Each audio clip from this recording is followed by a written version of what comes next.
faz sim com planejamento.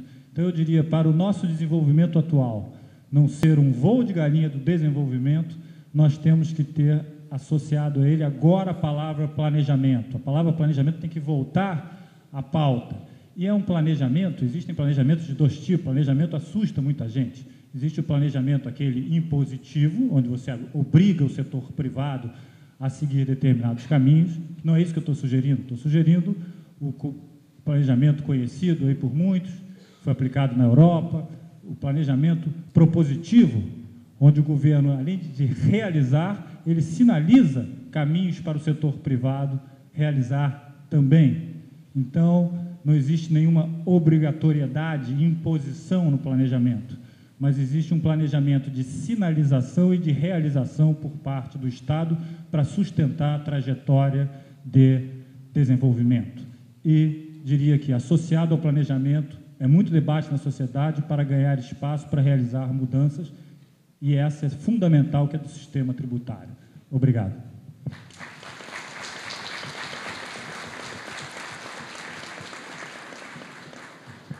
Bom, João, obrigado. Passou só um pouquinho, mas você está perdoado, vai ter que ser mais cedo.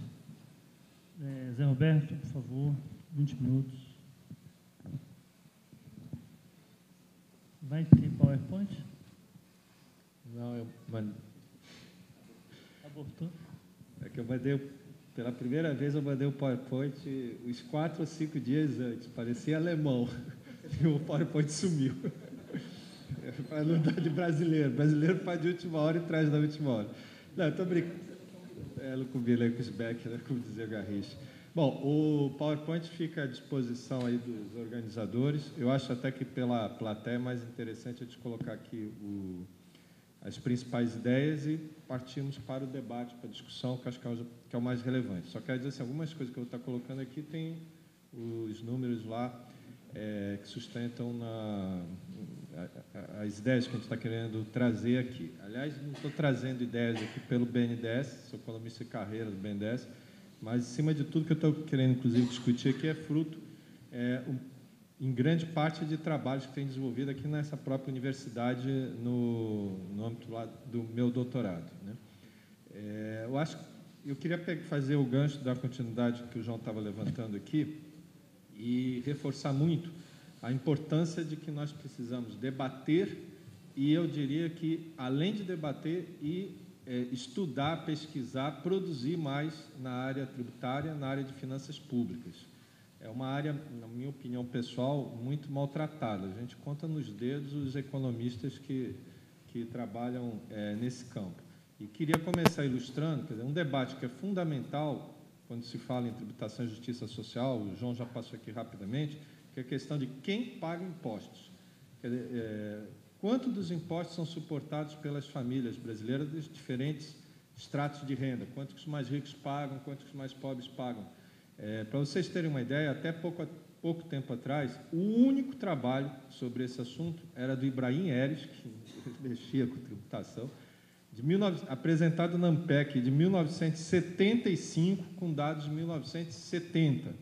Né? Só há uns 2, 3 anos atrás que a USP, né, a professora Maria Helena, atualizou esses dados, fez uma apuração, Maria Helena Zocum, depois, aliás, teve uma tese aqui na Unicamp, né, do Geiger, que trabalhou muito a questão da Previdência, e o IPEA, recentemente, também veio e trabalhou, fez essas contas. Agora, há muito ainda, as contas estão atualizadas, mas, eu diria assim, não muito precisas, não muito detalhadas, sobretudo diante da metodologia internacional, porque faltam acesso aos dados, né, os dados primários. Dizem que você tem que comprar um CD na 25 de março para talvez fazer a conta direito, que acho que não é esse, né, o caminho, mas é algo que a gente está precisando resolver, porque se a gente quer a justiça discutir isso, a gente precisa ter acesso aos dados, que, aliás, quando se diz dados, não é com o nome das pessoas, que isso é a parte, né, que menos interessa. Você quer ter uma noção do que você ganha, do que você paga, não só de tributos diretos, que é uma ideia falsa que reina em boa parte da sociedade brasileira, que quem paga imposto é quem está sendo descontado na fonte, é quem está recolhendo IPVA, quem está recolhendo IPTU, mas, na verdade, aqui, boa parte da nossa tributação é indireta, quer dizer, acordou, acendeu a luz, já está pagando imposto, ainda que sem saber.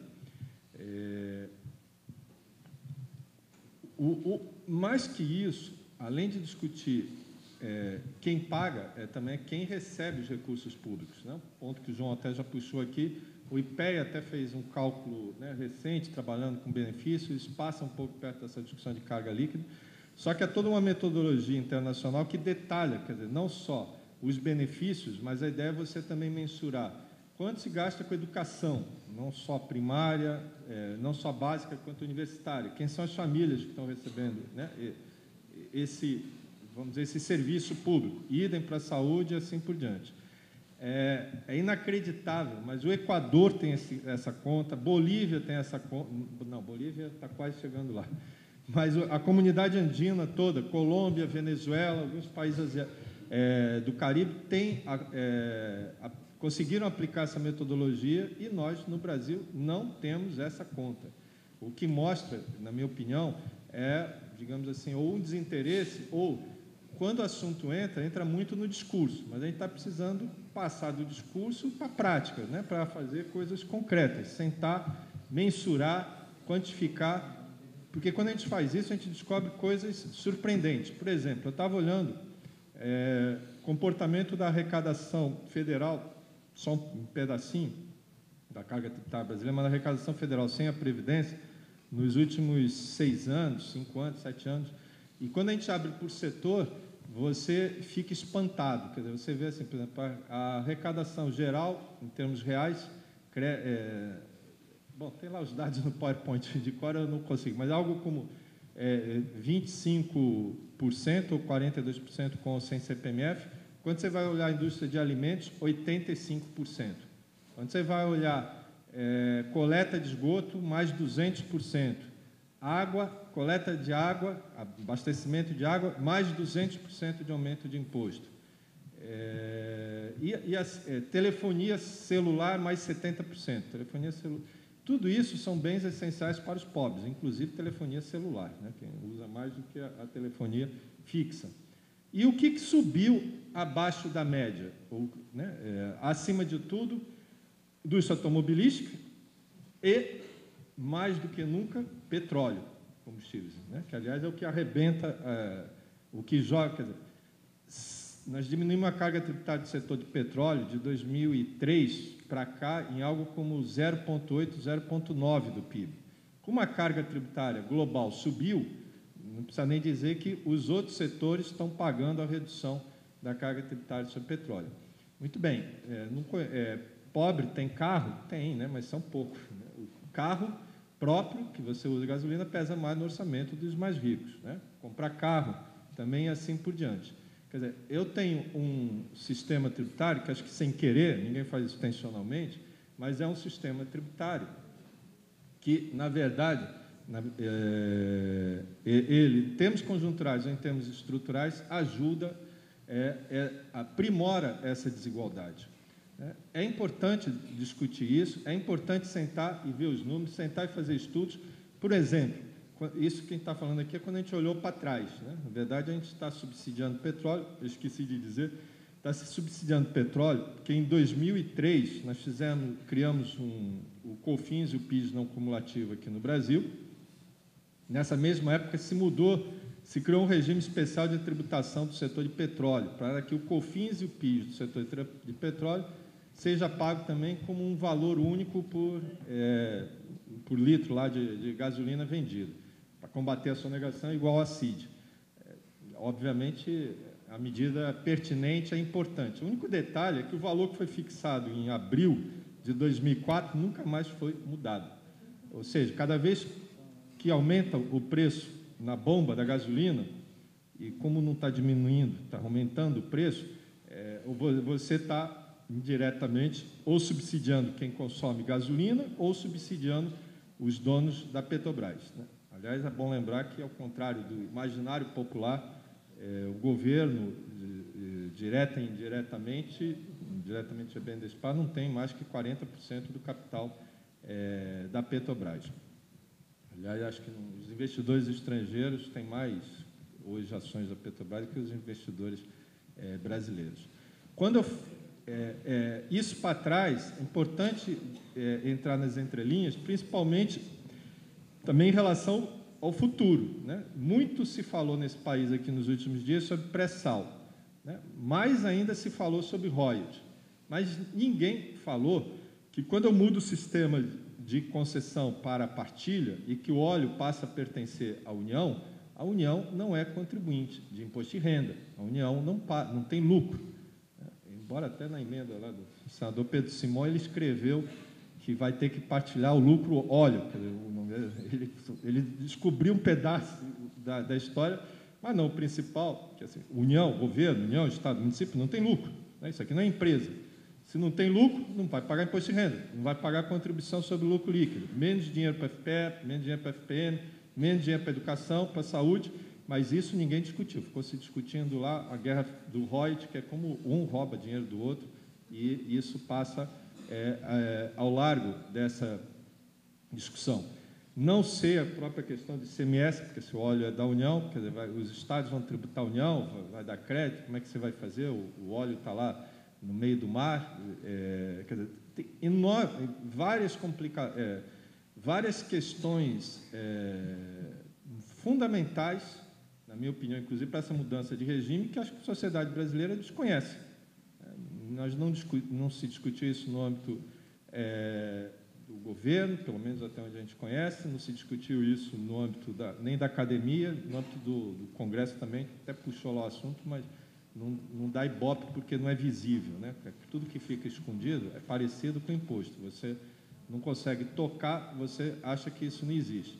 Depois, a gente vai fazer... Fica-se, por último, que eu queria parar aqui de falar um pouco de problemas e falar de propostas, fica-se com uma ideia que eu acho que não traz de tudo aqui no Brasil, assim, não importa como eu arrecado, importa eu botar dinheiro no governo, dentro do cofre do governo, porque o governo vai gastar e vai gastar com os mais pobres. É a ideia, inclusive, nossa, né, mais antiga do pensamento progressista de 20, 30 anos atrás. De fato, a carga tributária na época era baixinha, hoje ela é bem mais elevada. Só que quando eu pego a América Latina, não vou nem fazer comparação com ricos, assim, ninguém cobra mais impostos que o Brasil. Tirando Cuba, ninguém gasta mais na área social do que o Brasil. E, tirando a Bolívia, ninguém é mais desigual do que o Brasil, mesmo tendo melhorado muito os nossos índices de desigualdade, graças a Deus, graças a salário mínimo, previdência, Bolsa Família, assim por diante, melhoramos, mas ainda somos muito desiguais. Se a gente for fazer comparações de saúde, educação, quer dizer, cruzar indicadores de gasto com indicadores de resultado, nós estamos atrás até do Paraguai, em algum, cada caso é um caso, né? Mas o que eu quero dizer assim, arrecadar e gastar mais, por si só, não é a solução dos nossos problemas. A gente precisa trabalhar melhor isso. E quando digo trabalhar melhor, não é... E aí eu quero voltar aqui. Precisamos discutir mais a questão tributária. Precisamos conhecer mais. Eu acho até que, embora se fale muito em carga tributária, se pegar até os empresários mais empedernidos, todo mundo tem noção nesse país que não dá para reduzir a carga tributária do ponto que ela está. Agora, nós temos que discutir a qualidade dessa carga tributária. Quer dizer, ela é uma carga que penaliza o investimento, penaliza a exportação. Aliás, nessa conta aí também da arrecadação federal, quem subiu mais que a média foi a indústria de máquinas e equipamentos, a indústria da construção, ou seja, nós aumentamos a tributação sobre a produção de bens de capital.